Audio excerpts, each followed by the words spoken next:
Alrighty, let's do this thing. Welcome everybody. My name is Brian Morrison. Thanks for joining me tonight on my Twitch stream, live stream, whether you're on Facebook or YouTube or Twitch. I appreciate you joining me. I'm a software engineer based out of Chicago, Illinois. I've been writing code for going on probably 10 plus years now. And we've been building a shipping app using JavaScript with NodeJS and VueJS. So we're going to just keep on that train. Last time we did this, we finished up the... What's up, buddy?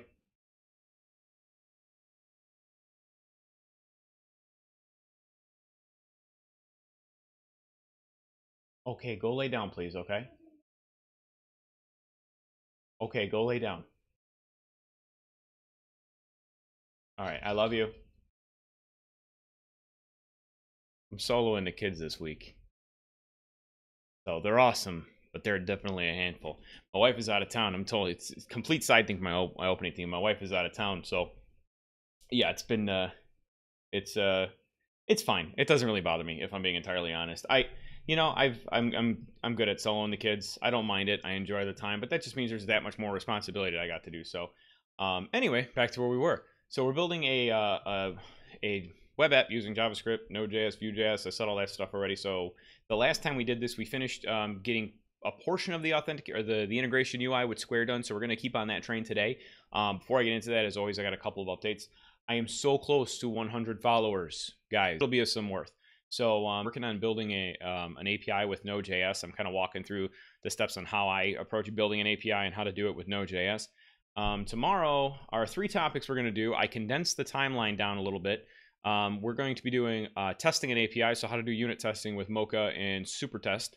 We're going to look at connecting with databases and other APIs, and we're going to look at middleware and authentication. So in the last section is going to be pretty cool. I'm actually going to show you the code that I use when I'm building a whole user login authentication, model on the backend API. So that's gonna be really cool. We also have a Discord group. I don't know why my voice got that high, but we have a Discord group. So if you go to coding group or codinglive.group, it's going to redirect you to the Discord invite. The purpose of the Discord group is really just to kind of help bring together live coders, people who like doing this stuff. There are plenty of Discords out there that do the live gaming thing, but I felt like there were not a lot of good communities doing live coding. And there's actually quite a few of us out there. We've only got 3 so far, but we're still growing the community. 3 coders and streamers, that is, 3 live coders. We got a couple of other people who are either been kind of veterans in the coding world, and we've got a couple people that are just kind of getting started and looking to make career changes. So it's really just kind of a place for everybody to get together and hang out. It's really cool. If you want to go ahead and check that out, again, the URL you can type into your browser is codinglive.group, and it's going to redirect you to that login. Finally, if you enjoy the work that I do, you can support me on Patreon. Patreon.brianmorrison.me is the quickest way to get there, or my username on Patreon is bmorrisondev. As I said last time, I've kind of unified everything under the bmorrisondev moniker, if you will. So yeah, do me a favor and go check it out. So, and with that, let us get into it. So this is actually up from exactly where I left it the last time, and we're going to keep on going down this train. So the one thing I haven't done, because again, managing kids, getting them to bed, is I usually start up the API and everything. So before we go any further, I have to do that. So cd API, and this is not doing anything special. I'm actually on the terminal window over here, which I keep off screen. So this way, if I have secret information flying through there, not everyone can see it. So I'm seeding into the API, npm run dev, because that is my, that's my nodemon script. That's my npm script that I've set up to link into nodemon and ping the server.js file that I like. And we also have to cd to the UI and npm run serve to start that guy up. I'm going to drop the gain on the microphone down just a little bit because it looks like it's cranking pretty high there while this is loading. How's that? Is that better? It looks better. At least on my my bars, it looks better. So that is building, and then once that is done building, back to my desktop and grab up my development version of Chrome. We're going to take a look at the API and walk through what we've done so far. And there's a couple of things I really want to set as my goal for this stream. For a while there, what I was doing is I was setting up my Azure DevOps work section, I think it's called. I don't know, the product backlog items. I was setting up my sprints and kind of adhering to those, but with everything that's been going on with the stream and you know, trying to get more involved into this world, there's been a lot that's kind of fallen to the wayside as far as my organization. In fact, I took a big chunk of today's time and I went through and kind of reorganized my Trello lists. I use Trello to manage all of my personal tasks. I use Azure DevOps to manage all my development tasks. So yeah, it's good to keep organized. I'm a big organization freak. I like keeping all my tasks and whatnot organized. So yeah, let's see here. So what we have is customers. And then we added this up here. I would love to get rid of this border too. I might take a side note and try and figure out how to do that. I'd love to get rid of the border. So we're going to import customers. There's an icon here to link your Square account. Second, I got to check something over her. Pop that over to the side. I stream to Facebook too, so I like to, whoa, get to see my OBS. I stream to Facebook too, and I like to kind of see people that are following me on there. Just kind of chat with them. I understand, like, when I get to Twitch affiliate, like, that's going to go away, and that's fine. I could live with that, if I'm being entirely honest. But, you know, in the meantime, hey, the more people that I can get to kind of enjoy the content, if they learn something from it, the better off they're going to be. So, let's see. I want to check one more quick thing here. The other thing that I'm checking is on Streamlabs as a moderator. I'm trying to figure out. I set up the cloud bot in Streamlabs, and it doesn't seem to be working properly, and I don't know why. So I'm gonna have to eventually figure that out. So anyway, that'll be a mission for another time. So back to our application we're working on here. If I click on the customers, click on import, I can link my Square account. I would like to change this way to text if it's automatically linked already. Here's my secrets pane, which I don't show. So we're gonna flop over to our secret scene. So y'all don't see what I'm typing in because security.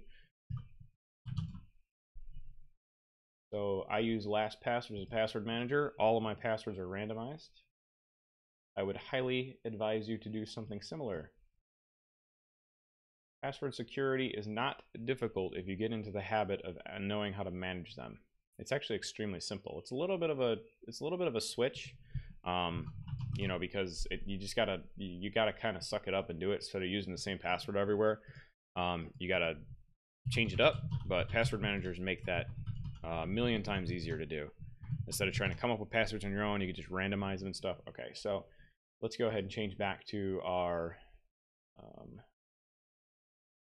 regular scene here. In addition to that, sign in. Phone's dinging.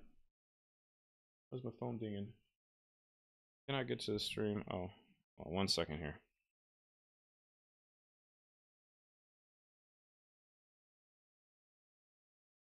There we go. Oops. Okay, so back to where we're at. You can see these are the customers that imported from Square. Now, what was I thinking about doing? I wanted to create a settings page that kind of starts outlining some of the different settings of the application here, which will be up against our user profile image here. So let's go ahead and start working on that. And did that display anything it shouldn't have? It probably did. It probably did, because I forgot to hide that. Because that's just how I roll. So now I get the pleasure of recycling out some of my stuff on stream. Because I'm not paying attention to what I'm doing. So hang tight here for 1 second. I gotta recycle my API keys. I actually have to see what got thrown through here. And I really gotta get rid of some of this console.log stuff. Yeah, we're gonna do that today. We're gonna clean up some of our console logs. Because I'm an idiot and I didn't do that beforehand. This is why I keep the terminal most of the time off the side of the window, but I had it being displayed there for a little bit. So what are you gonna do? So hang tight here for a few seconds. I'm going to recycle my keys, and we'll get back to it. Cycle. No, not the personal access token. Go on to my application secret. Replace, show. Okay. So I will be back with you again in 1 moment. We're going to go back to the secret scene here. All I'm doing is I went into Square's development section in their developer dashboard. I went in there, went into my application I created, went into OAuth, and I recycled the client secret that's in there. That's part of the authentication flow, and if you haven't followed that along, check out some of the other my former videos. If you look on twitch.tv/bmorrisondev, you'll see probably I think the last 2 weeks worth of videos, and it might have been before that. So you might have to go to my YouTube. yt.brianmorrison.me will redirect you to my YouTube channel, and I don't really post specific videos on there. I used to, like years ago, but most of that now is just kind of my Twitch archive. So if you're looking for an older video for whatever reason, it's probably going to be on there. So hang tight. I will be back in 1 second. Uno momento, por favor. Where's secret? Place that guy, and I think we should be good now. So close this out. We're going to flip back to where we were before with my terminal off window, so you don't see it. And we're actually going to close this out and try again. So we're going to go back to the desktop, open up our development profile for Chrome, and go to localhost. Let's go to customers. Let's go to import link. I should be logged in. I am not logged in, so you know what? We're just going to do this real quick. As long as I don't be dumb again a second time, I should be able to do this without showing off anything I shouldn't have. So this is Brian at brianmorrison.me. Yeah, it's requesting permissions. This is where since I recycled the keys, this is what it's showing. So we'll go ahead and allow that so I can read the customer information. And it didn't like that. I don't know why it didn't like that.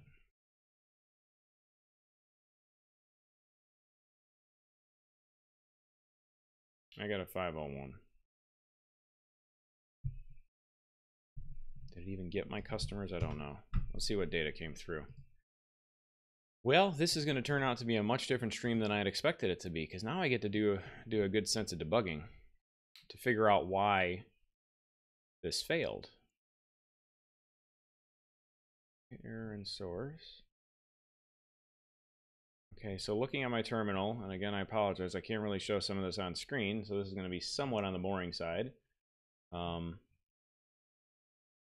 have got token. It's got a cursor, so it looks like it's pulling customers back. Okay, so 501 is not a 501 HTTP error. That's the count of the customers. See, this is the problem I have with not touching this stuff for a week, is I forget what I've done.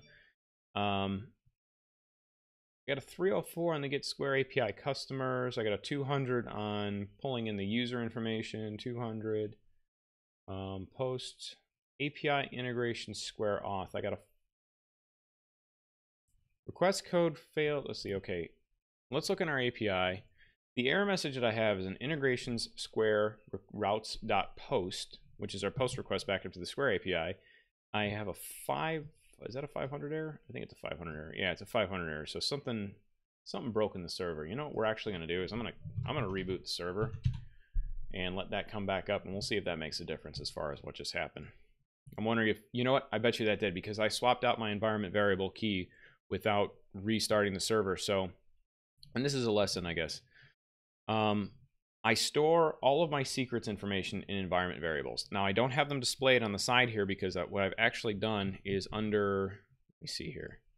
Under my workspace, I've excluded, is this where I excluded it? No, I don't think so. Maybe it's in here.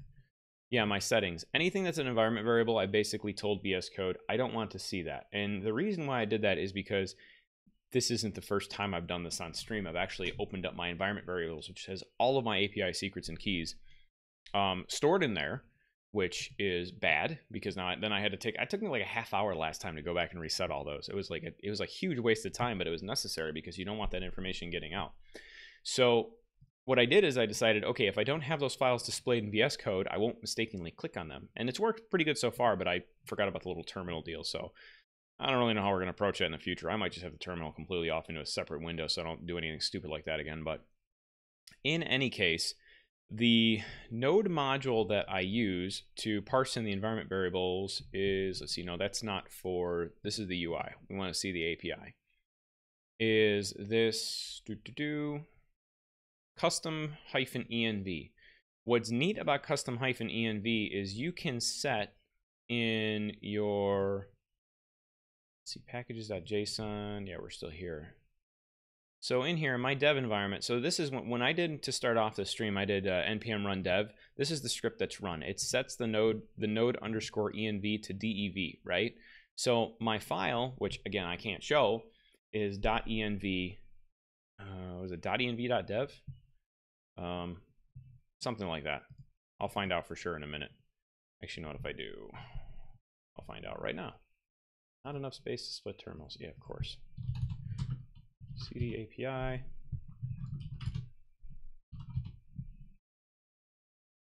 I can expand this out because this isn't showing any information.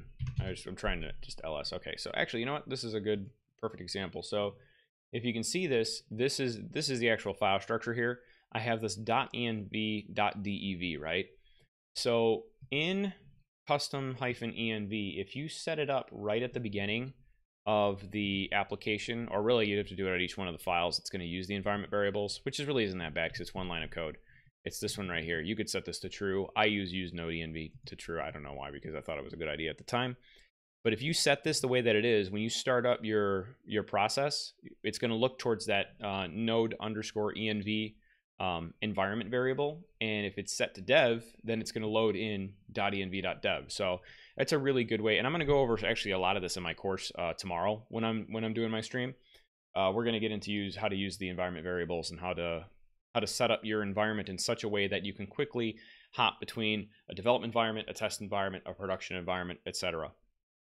So check it out tomorrow, 8:30, same place, same time, whatever. So I changed it, but the one thing is, this is all a big long-winded explanation just to get back and say that's not refreshed when you change the file. NodeMon doesn't look for those files. So when it notices that it's saved, it doesn't restart the server, and those files are pulled in on startup. I hope that is the case, and I'm not making a jerk of myself by talking about all this stuff and not knowing what I'm talking about, but in any case, let's go back and try and log in again. Import customers. Okay, it's pulling customers, 501. There you go. So, yay, I was right. I probably should have made sure I was right before I started talking about all that, but hey, whatever, it worked out. So, we have all of our customers here. There's a couple of different UI changes that I want to make here. The first one I want to do is I want to add some checkboxes to the left-hand side so I can check off the ones that I want to specifically, as we do quite often on my stream.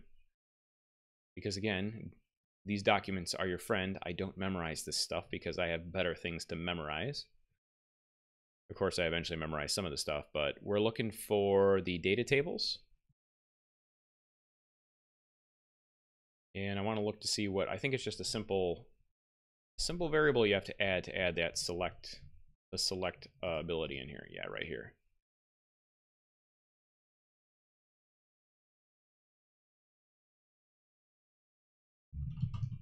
Selectable rows. Oh, look at that. I found it, and then I searched for it, and then I lost it. Wah, wah, wah.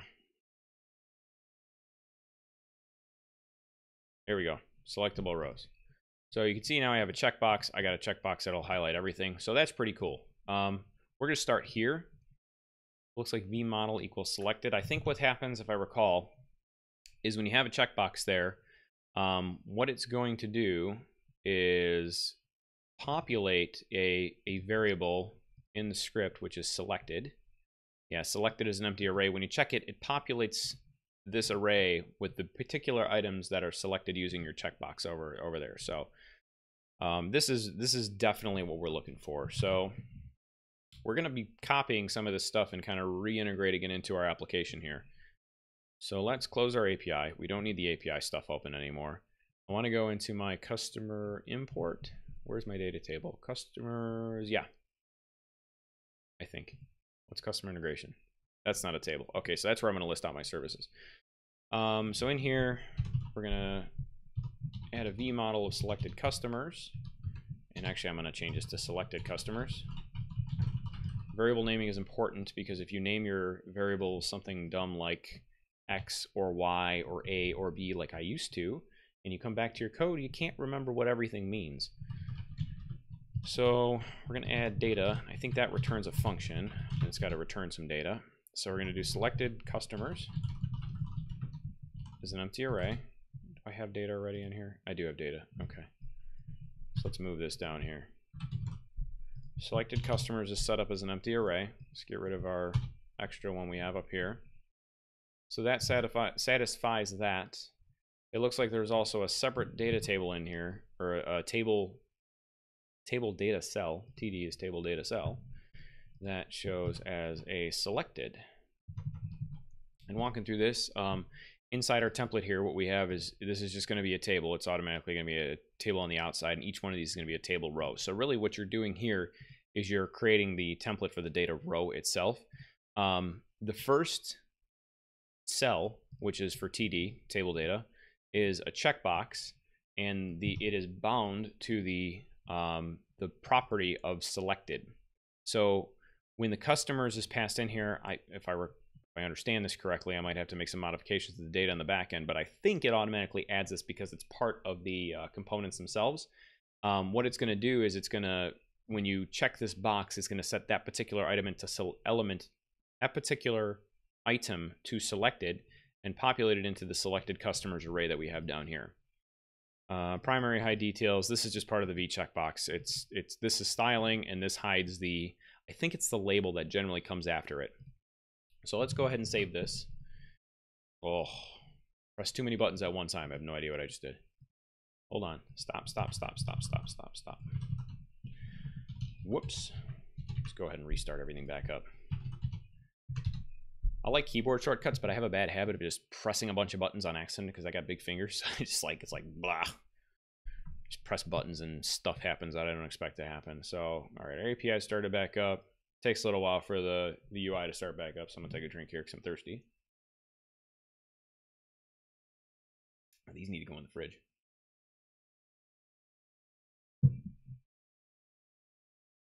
You know what?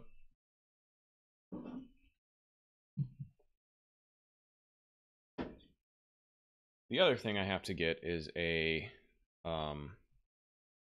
shock mount for my microphone because it picks up every little thing that happens on my desk. Like, for instance, picking up and putting down those cans. I'm sure it doesn't sound that loud, but I see it, like, the mic just goes whoop all the way up to the top. And I don't want you guys having your eardrums blown out by that. We're still waiting. Okay, cool. We're done. So I'm probably going to have to go and log all back in and stuff. Yeah, it looks like it whacked out my data. So square, allow, going to pull in our customers. The other thing I want to do is I want to change this to, I want to add some loading behavior on here. We'll do that. That'll be pretty quick. So, all right, here is my selected.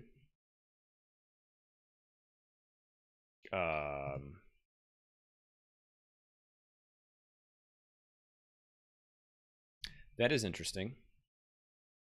All right, let's go back and look at our reference point here again. So do they show the data in here? The data. So there's no selected under desserts, but it sets it to the top. Sortable, align, value. Hold on a second here.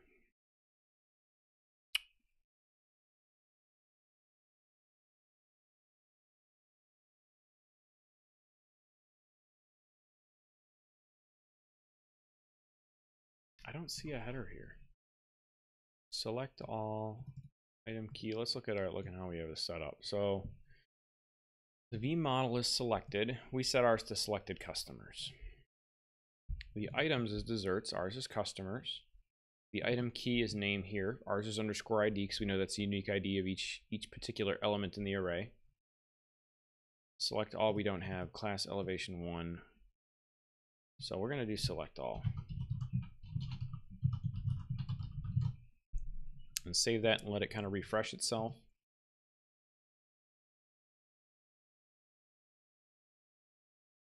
And it does a bunch of stuff.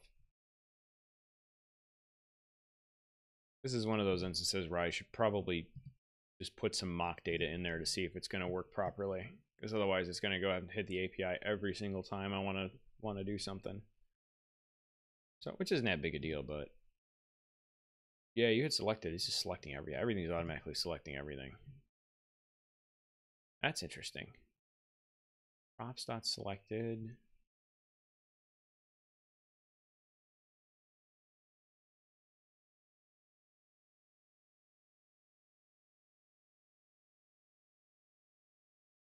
Now comes the fun of trying to reverse engineer this thing.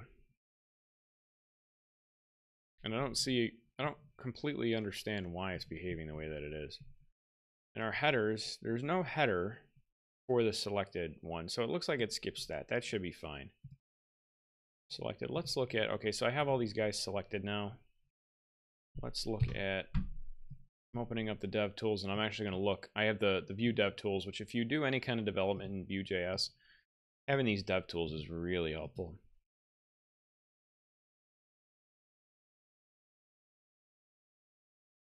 Because now I can go in and drill down into the elements and be content, square import, data table. No, hold on a second. I think it's here. I'm looking for it. Okay, so selected. See, here's another thing that's interesting, and this is why it's going to take us a minute to quite figure this out. So our customers, sorry, this is probably a little bit small for those watching on smaller screens, but our customers, we have an array of 500 customers. Our selected customers only has a single item in there. And that, for some reason, has set every single one of these things as selected. I'm going to see what happens if I uncheck this. So I uncheck it, the array goes to 0. So let's try and click this again and see what happens. I'm getting a random, no, here we go. It added the right person in there. Well, the question is, why is it updating everybody to show as selected? So now we get to debug that and figure out why that is the case. I've said that already. That's kind of what we've been trying to figure out here the whole time, right? Right.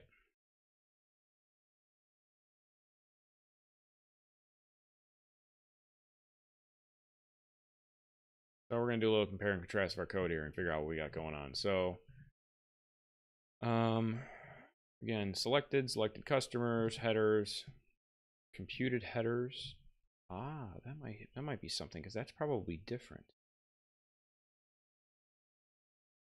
Computed headers. I have computed headers. So let's see what happens if I change this to headers. I really don't have a whole lot of faith that this is going to fix this, but it doesn't hurt. So let's try it.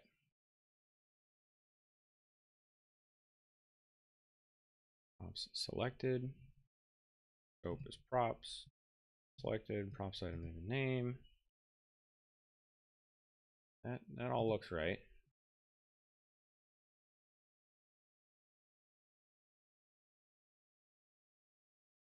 What's up, girl? How you doing? From South Carolina. That probably sounded really awkward on my Twitch stream. That's my wife, by the way. I'm not being all flirty. You guys can't see what's going on Facebook. My wife just says, "What's up?" from South Carolina.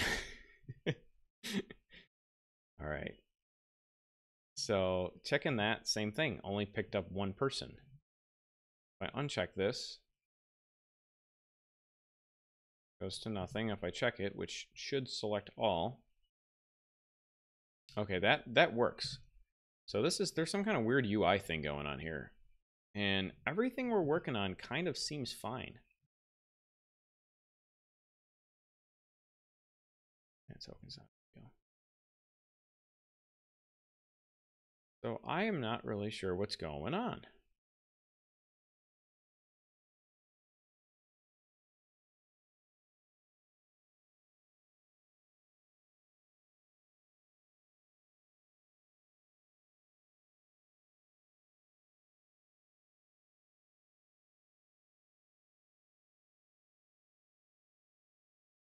Well, I think it's time to use Google as a friend, because I'm not seeing anything that would cause that.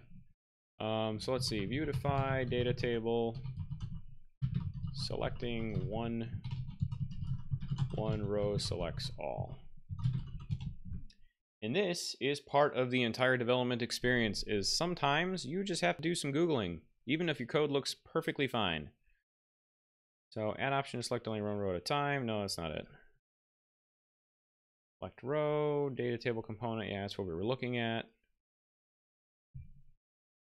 Data table select all rows broken. Let's see what this does. Select all rows should select all rows. Yeah, I think so too. That sounds about right. Selecting individual rows isn't working. Fumbled ordering, refactoring.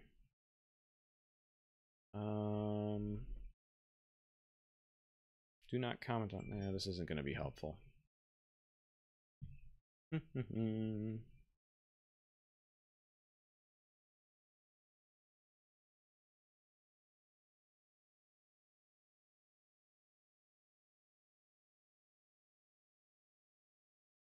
So for those of you who just joined in on our Twitch chat here, what we're trying to figure out is why, if this example, you select a single row, it works.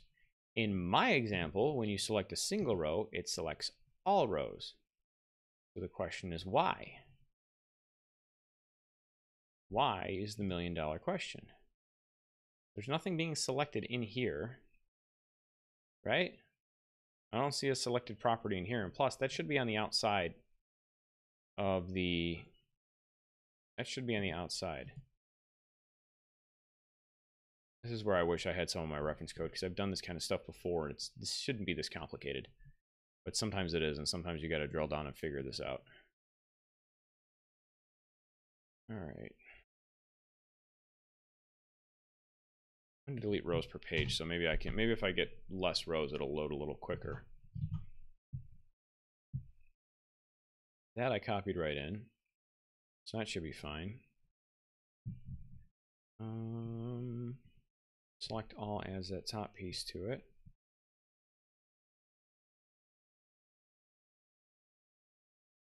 Yeah, I'm still kind of lost here. I don't really know what's going on. So we're going to try another Google foo here. So data table select row selects all.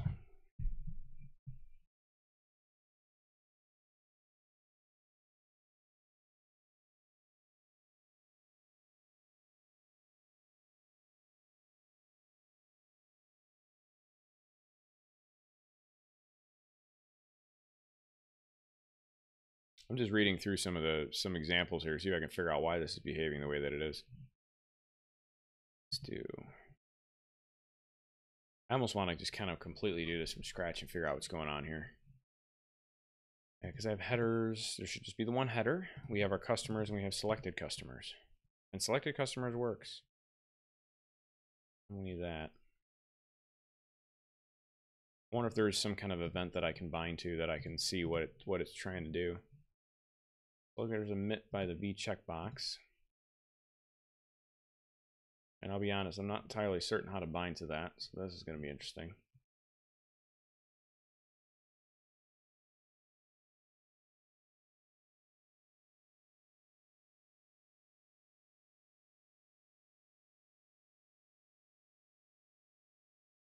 Yeah, this isn't what I'm expecting either. So I'm going to bail out of here and try and refresh this after the changes that we made. Hold on, let's check to make sure I saved them first.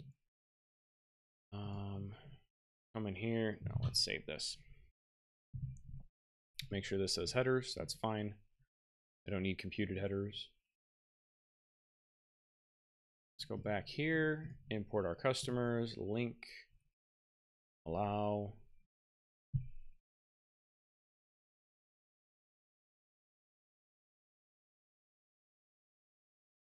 Still loading. Okay, there we go. Got our customers. And it populates all of them right in that main thing. I wonder why that's what. Maybe that's got something to do with it. Maybe there's just too much data going on. I don't know. I might have to do some research and come back and figure this one out, because I don't know why this is doing this way. I got some source code that I used at work to make this thing happen. So we might go that route.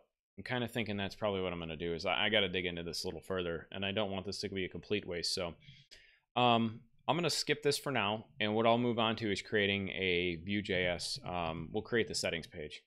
So that should be simple enough for us to do on the stream tonight. So under settings, I don't have a settings page. So as I've explained before in a couple of my videos, the way I like to structure a lot of my code is by creating submodules. So it keeps things kind of consolidated into on themselves, I think is the way you say that phrase. So I'm going to create a new file and call this main.vue.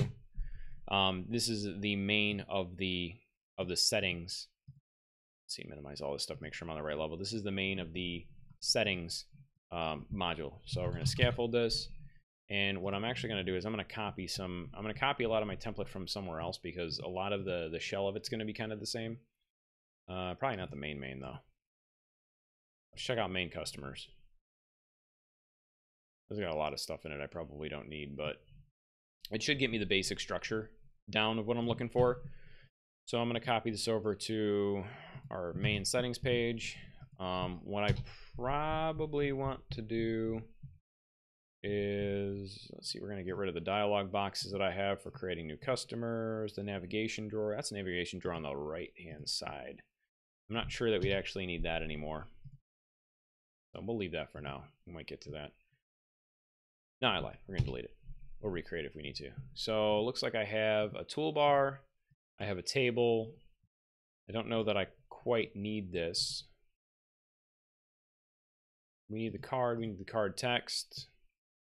We're just going to get rid of pretty much everything in here, except for the card text. So what I'm thinking of for the settings is on the left-hand side, I want to throw some kind of navigation drawer on the left-hand side as opposed to the right-hand side, which will display out all of the particular settings for this. Oh, maybe not. Maybe I should do tabs. We got a couple people hanging out in the chat here. What are we thinking, tabs or navigation drawer? What do you think the best way to go about creating this this settings pane is? Well, I'm waiting to see if somebody would respond to me. What I'll also do is do Pinterest settings. Pinterest, I think, is a really good source, except that didn't make no sense.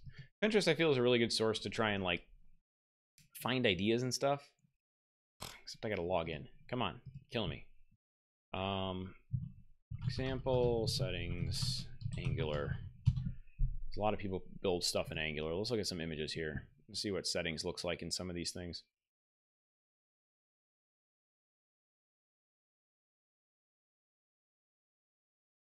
You know what I'm gonna do? I like using Pinterest to find UI mockups. So I'm logging in on my right-hand side into my Pinterest account, and I'm gonna bring that page over to the left-hand side here. So hang tight. I'm bringing it over. Settings UI. How about that? Settings UI. All right, so bringing this over, let's see if we could find some kind of sample that we like here. Look at this guy here. So that has, it looks like this is kind of floating in the center. I kind of like that, actually. So instead of a navigation drawer on the left-hand side, there's a navigation, it looks like tabs on the left-hand side. You use all this time. Yeah, Pinterest is really cool for finding a lot of things. You could do anything design ideas. Pinterest is awesome for. What else have I used Pinterest for? That's all that comes to mind right now. So yeah, I'm kind of liking this. I'm liking this, that this is kind of floating in the center. So maybe if we make the background of the, like we click on the application, then the background could be, oh, kid's thing is dying here. Hold on, I will be back in 1 second. I gotta go get the plug for kids monitor. So put this in the chat.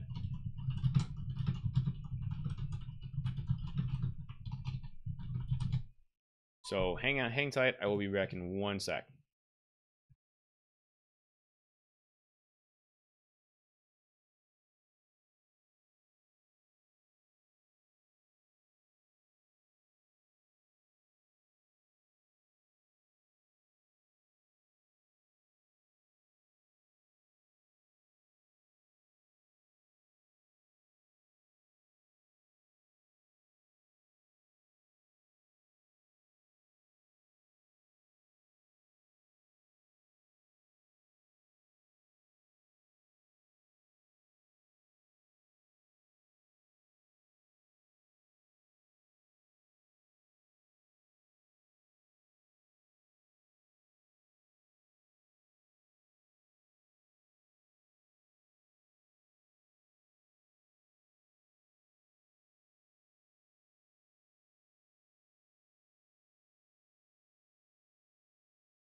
Alrighty, apologize about that.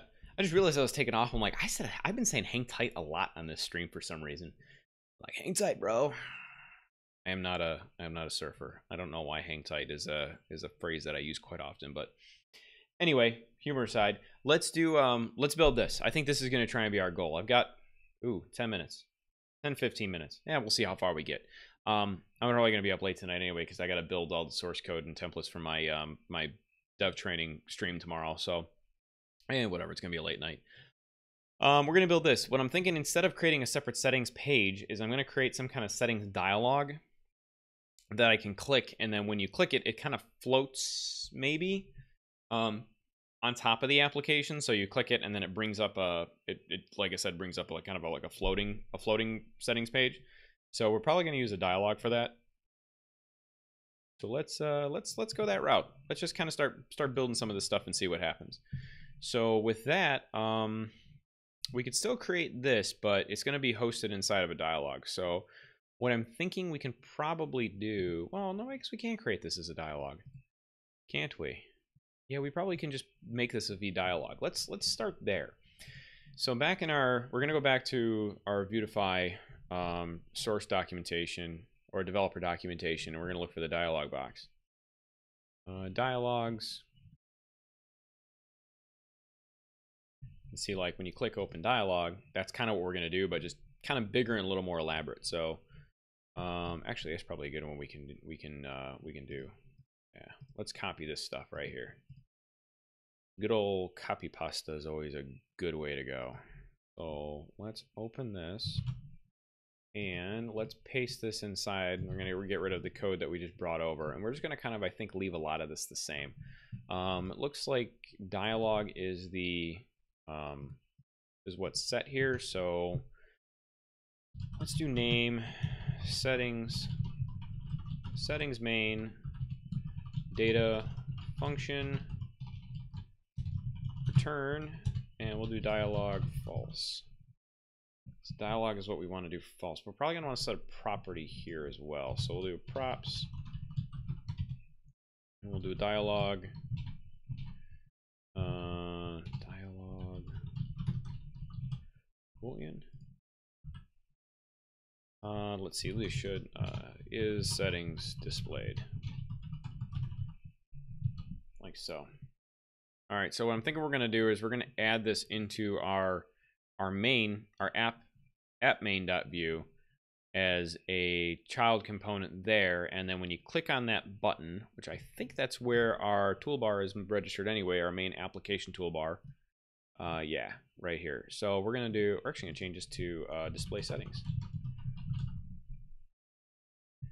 And we'll do settings like so, and then we can probably get our edit profile down there.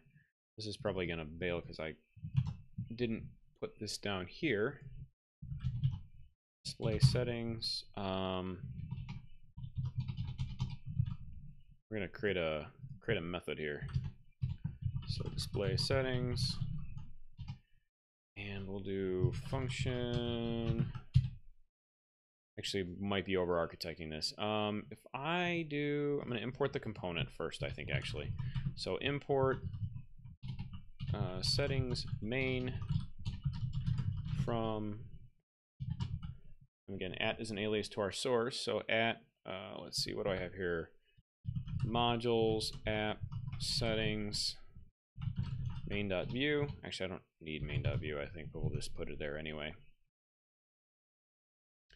Make sure nothing breaks and nothing does. And right at the bottom, because this is going to be displayed right off, we'll do vif. Actually, we put this. I think we can probably bind this in there. So we'll do settings main, because that's the name of our component. And I think in our component we have this set up to show displayed. So display. Actually, we'll do : displayed equals is settings displayed. Now I'm going to test this before I actually try and explain what it's doing to make sure that it actually works.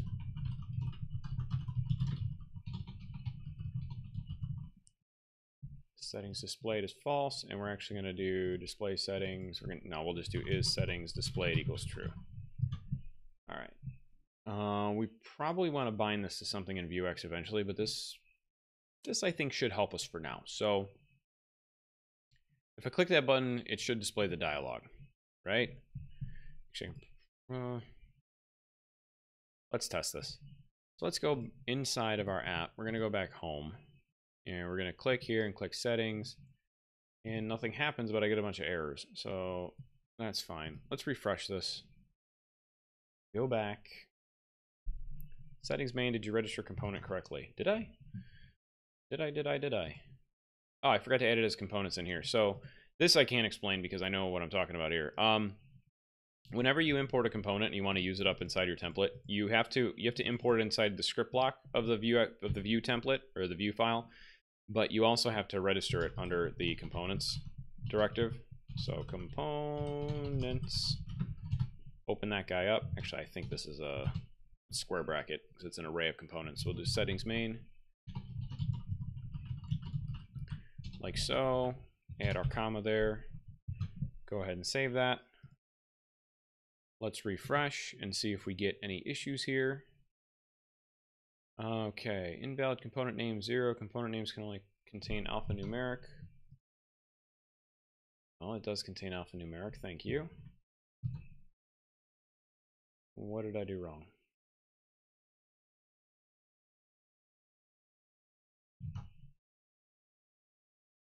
Expected object, oh, hold on. Maybe this is curly brackets. It is curly brackets. I thought it was square brackets this whole time. All right, home. Let's refresh this again, see if we get any errors. If we get no errors, that means that we're better in the right direction. I get no errors, so let's click on settings. And it does something, but it doesn't quite do what I expect it to.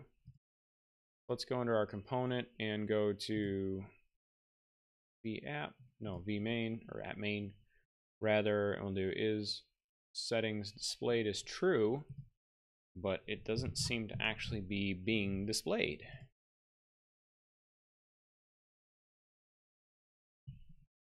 So what I'll do is I'm actually going to displayed as true, dialog is false. Do mounted. And we'll do this.dialog equals this.displayed. So what I think, let's test this out and make sure this is working here. Okay. Let's refresh. I'm going to have to tweak around these settings the way that some of these different variables are pointing towards each other. But if I click here and go to settings, does nothing, because why would it? Is settings displayed as true, but it's still not doing what I expect it to. What I'm trying to do, I think we might just do a VF. I think it's the best thing to do.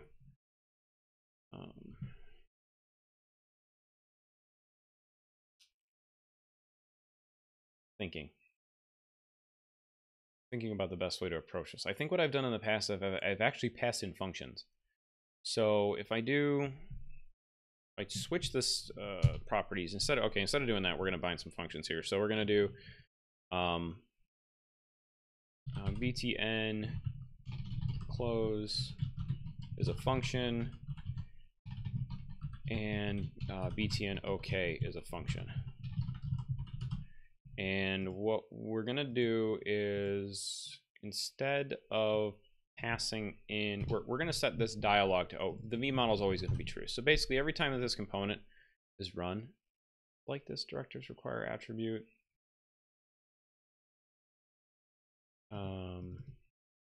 why is it not like true? I guess we could just set it to true down here. I mean, if it binds down here, then that's fine, whatever. Get rid of that mounted. So every time this pulls up, it should be fine. But what we're going to do is we're going to bind our button clicks to the functions we're going to pass in through the properties. So if I do btn close, and I set this to btn OK, I want click actually.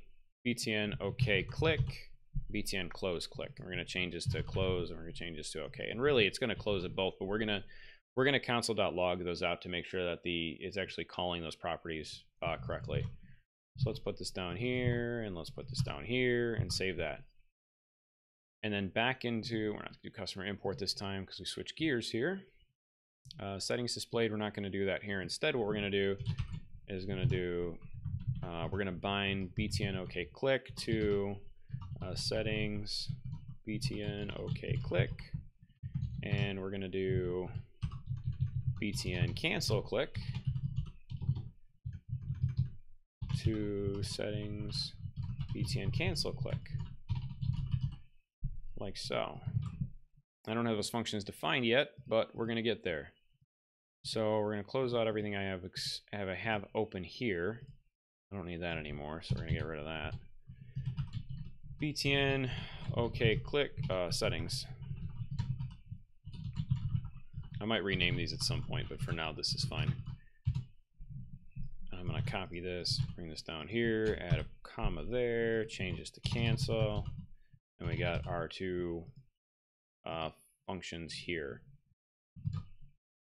Save that, save it, get rid of that stuff, and we're going to do console.log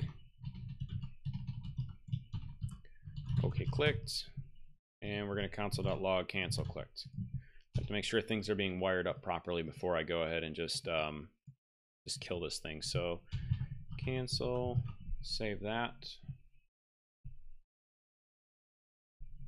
And is it bound properly? So that's fine, that looks good. I think this should work. I think it should work. We're gonna try it out. So let's refresh here, get rid of all of our garbage we have in the terminal, and we're gonna clean up anything that might pop in. So, all right, data functions should return an object. So I have something set up in the data improperly, which is probably in here. Yeah. Return. We're going to move this guy up into the return block, save that. Going to refresh our page. Well, the problem I have now is every time it loads, it's automatically going to load up with like that.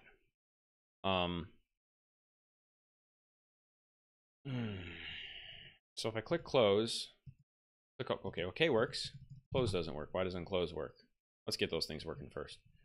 btn close click, that's registered properly. Let's look at our, I'm going to get rid of this customer integration. I don't need that guy open anymore. Oh, btn close click. We're going to do, actually, you know what, we're going to switch this. btn cancel click and btn cancel click. Save that. Man, 9:30 already. We're flying through time here. Okay, so now it loads up. If I click OK, you can see in my console here I got OK. If I click cancel, I got cancel. Buttons are wired up properly. All right, so that's good. If I click that, it goes away. We got to figure out a way to bind that. I'm thinking we're probably going to bind that to a Vuex binding. So this is actually going a lot deeper than I thought I was going to go today, but that's okay. That's okay. If we get this part wired up, then I think on my next stream what we can do is I can start building out this settings app a little more. And in the interim, what I'm going to try and do is figure out why that data table for importing the customer is not working properly. I'm kind of running out of steam here if you can't tell. So let's go into our store. And we're going to name this is settings displayed. We're going to name it to false by default. Going to create our getter and our mutation. It is settings displayed. States, we want to return state that is settings displayed. Did you set item key on the data table? I did, actually. I'll show you the code real quick here. And if you can point me in a direction, that would be perfect. And again, I have done this. I actually have at work, hold on if I could find where I'm looking. At work, I have the same thing set up, at least very similarly. So here's my item key. bound to underscore ID. So, and I'm not sure. Yeah, I stopped midstream. Hold on a sec. Let me go back to my store and let's finish this. I'll show you the behavior as well. Axe phase? Axe pays? We'll go with axe pays. Is axe pays cool? How do you want me to say your name? State. That is settings displayed. Okay, so let's put a comma there. That's good. Axe phase. All right. Set mutations. Set is settings displayed. What's up, Kinestar? How you doing? State dot is settings displayed equals state. No. Equals to, wait, what do I got going on here? Like that. Whoop, whoop, whoop. Pressing buttons. I'm pressing buttons that I don't want to press. All right, so we got our getter set up. We got our mutation set up. Our is settings displayed. Now we're going to try and bind this to, we're going to try and bind this to our, what we got working with our settings here. So, but until then, before I do that, I'm actually going to show axe phase here what's going on. So if I go to customers, what I've done is I've integrated with Square's API to import customers. If I go to import customers, link the Square account, okay to the permissions, get rid of that. We don't need that. We're still working on that. Takes a second to load. Yeah, I know, poor UI, we're working on that, but it gets all my customers brought in, right? So if I click on a checkbox, beautify underscore, oh, dude might be onto something. Or woman, I'm sorry. No disrespect. It does say underscore is an attribute must be defined for item, so I probably did miss something there. Good call. Okay, we're switching gears here for a second again. I want to see if that had something to do with it. That'd be awesome. I did not notice that warning before.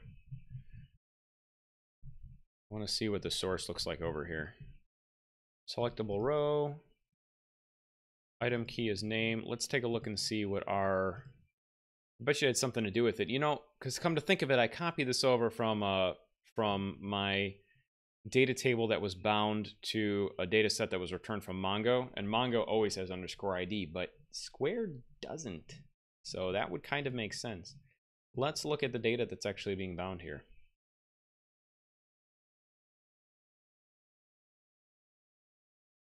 Playing around in CodePen, removing item key cause that behavior. Thanks a lot, man. I appreciate that.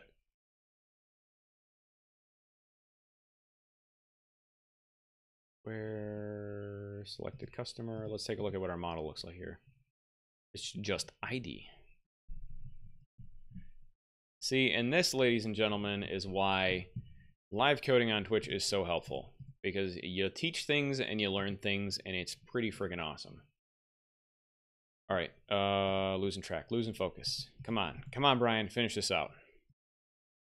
Let's go ahead and save this.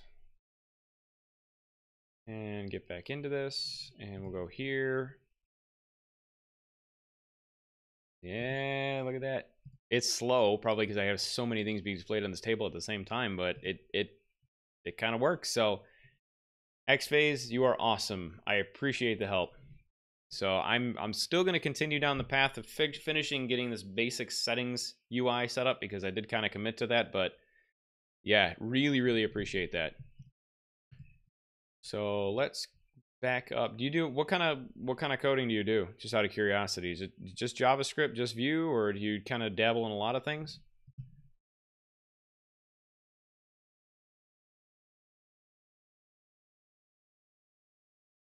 We're going to try and find anything I need to import Vuex here.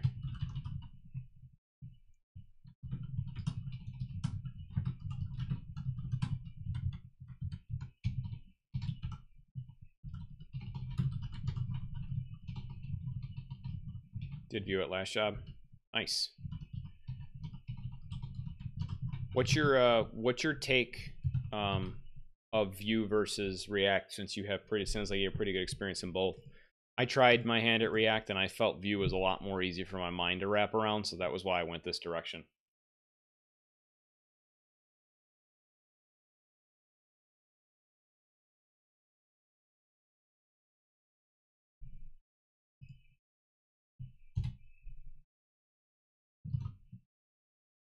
gonna keep on this thing. Get this working. I think we're gonna need to put some watchers in here, but I think we're gonna get this working. Map getters. I need to get map mutations as well.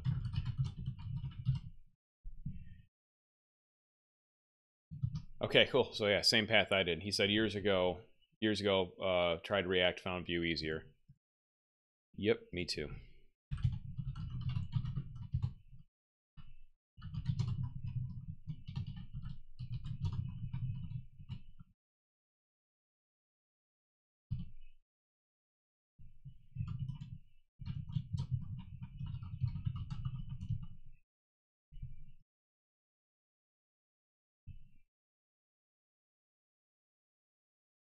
This thing's displayed. Okay. Oh, methods. I swear I don't touch this stuff for like a week and I like lose it. I've not actually been doing a lot of this Vue development lately because I do Vue at work, but there's been a lot of things going on at work that's kind of dragged me away from our development. So, which is unfortunate, but what are you gonna do? See, now after learning Vue, I think it made learning React easier. Yeah, I think it's probably, I'm probably gonna be in the same boat. Like going back and looking at it, I'm gonna look at it and just kind of, you know, light bulbs go off in the head. But man, I had a rough go when I was trying to do React. I did Angular JS back before it was even Angular, and yeah, that was fun too. That was before I really knew anything about JavaScript, so a lot of that was just you know, copy and paste from different locations and kind of hope something worked. I never actually took the time to learn the framework. So, and I built an app in Angular, small one I think. React team has worked hard to make React simpler. Okay. I'm gonna have to give it a roll. See how it goes.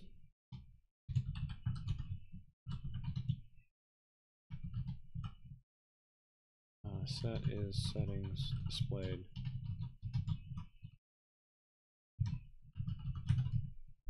Streamlabs works. I don't even know why, but Streamlabs works now all of a sudden. Last couple of streams I was complaining, I'd set this thing up and it hasn't worked at all, and now all of a sudden it's like, okay, cool. Thanks, Streamlabs. Anyway, so what I'm doing now, catching back up to this, is I set up a property in my state, or a variable, yeah, I guess a property in my state, which is shared across the entire application. I've set up my getter and my mutation. I don't need to create an action because I'm not doing any kind of asynchronous action. I just really want a central place to store whether or not the settings dialog is being displayed or not. So what I'm going to do here is I'm going to make an attempt, and I've done this before, but it has been a while since I've attempted this, is bind the vModel for the dialog into a shared state, I guess, if you will. So we're going to see how that thing goes. Under my methods, I'm going to do, let's see, vModel, can I do get shared? I wonder if I can just make this a getter.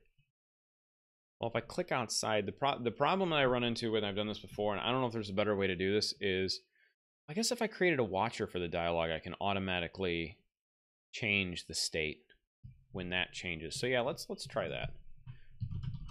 I guess in my head that seems to make sense, but I don't know if that's going to make sense when we actually do it. So watch, and this I don't actually remember how to do a watch, so I'm going to go ahead and go to VueJS watch object.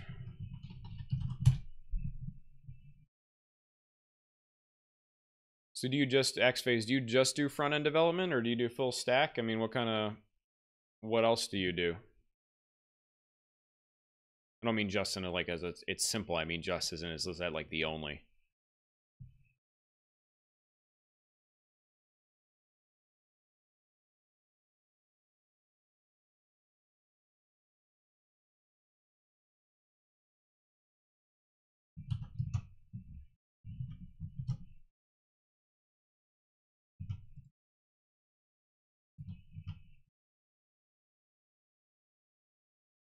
This needs to pull back a level. I don't know if I can do this. Full stack, stronger on front end, done some Python, Django, a little .NET, now Java Spring. I haven't touched Java in years. Java was the first programming language I learned back in 2010, 11-ish. But it's been about that long since I've touched Java. .NET is actually what I work in primarily at work. I guess if I had to pick one, it's really JavaScript and .NET. I do full stack in JavaScript, and I do .NET kind of back-end stuff. I manage an API for the company I work for, which is completely built in .NET. So, dialog handler function. We're just gonna try and do this and see what happens when for the watcher. I think I did this right if I'm watching. Let's see, in my layer, this.root layers.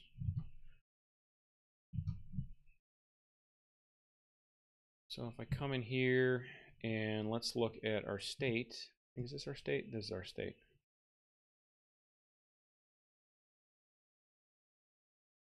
And it doesn't do anything. I wouldn't expect that to do anything, quite honestly.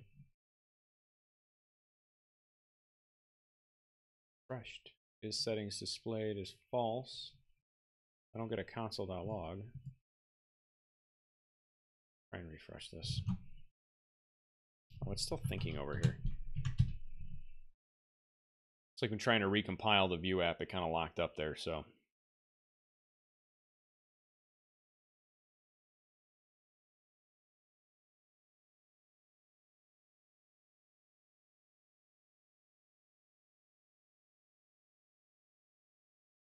Inistar, if you're still around, what kind of stuff have you done? Have you done any kind of development before?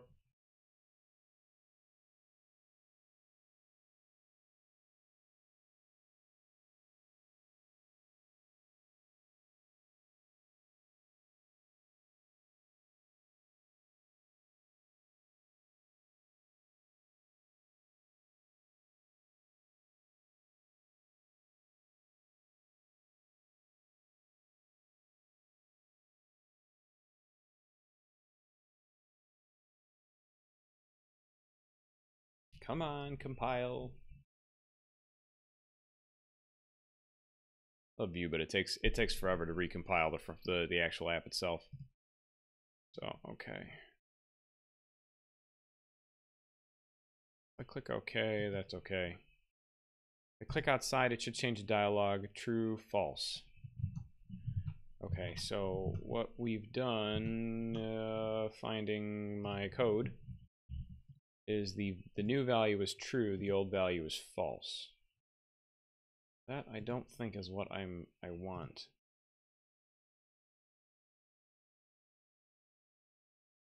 Console, oh, no, sorry, the old value. That's weird. They did the console.log in the weird way. So the old value is true, the new value is false. Yeah, that's kind of what I want. So I would do this dot set is settings displayed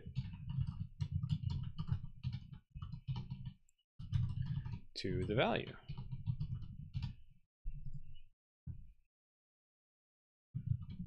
Okay, so if I set this dot is settings displayed, actually I probably could set this to the getter. No.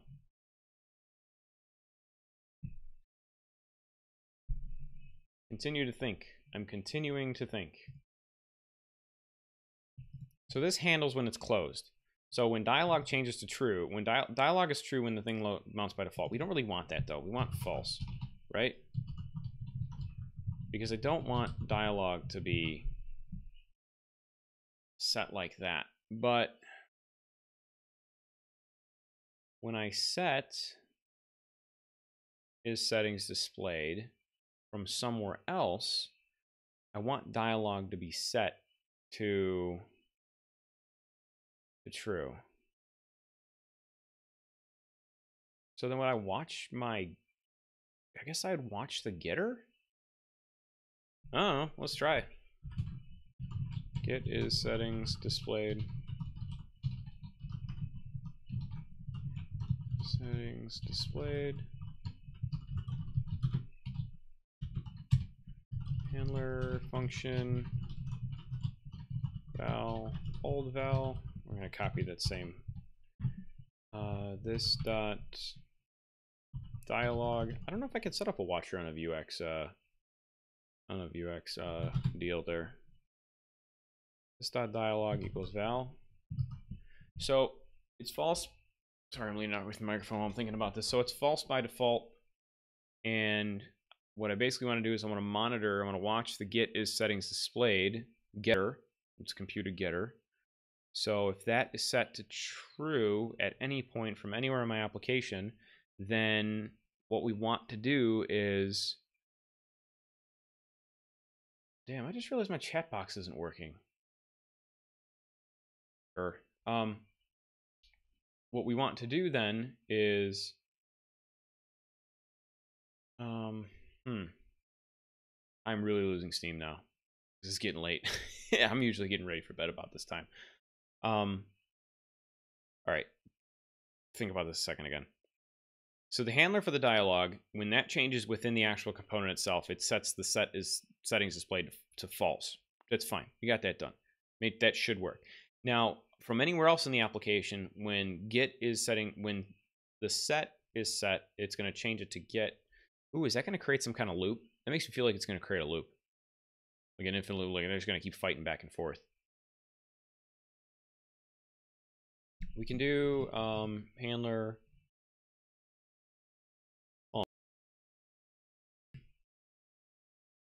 We're going to try this. We're just going to go for it and see what happens. So it's saved in here.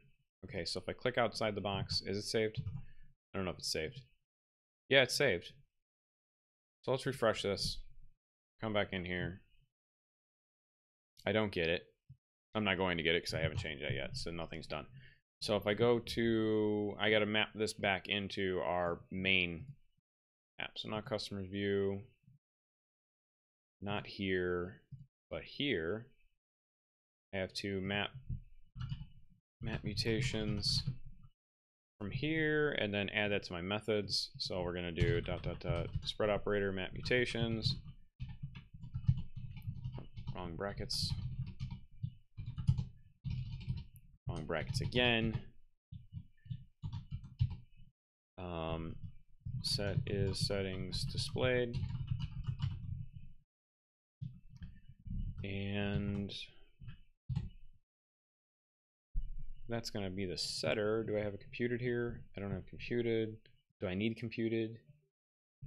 No, because all I need to do is when I click that button, I do this dot set is setting. No, I don't need a this there. Set is settings displayed.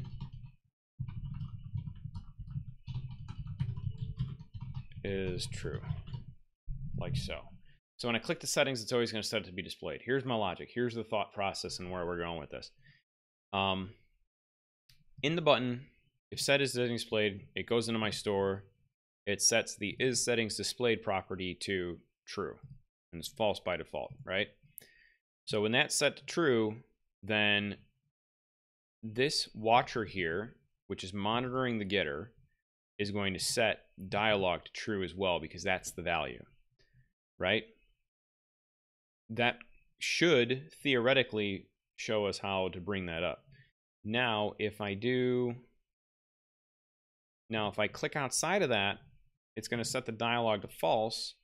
And because the handler is going to be monitoring the dialog as well, or because our watcher is going to be watching the dialog as well, it's going to set that value to false and kind of keep our state all in check the way it's supposed to be. So I'm going to save that and let that recompile. And moment of truth.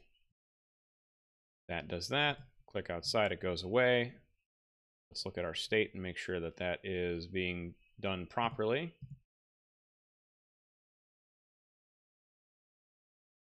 Is settings displayed as false, which is what we expect. When I click on it, is settings displayed as true, which is what I expect. Yeah, we got it. I'm surprised that worked, honestly. I did not think that was going to work. So that looks like that allows us from anywhere in our application. So even if I go to customers, I want to boom, pop-up settings. I set up pop-up settings and it's going to show this.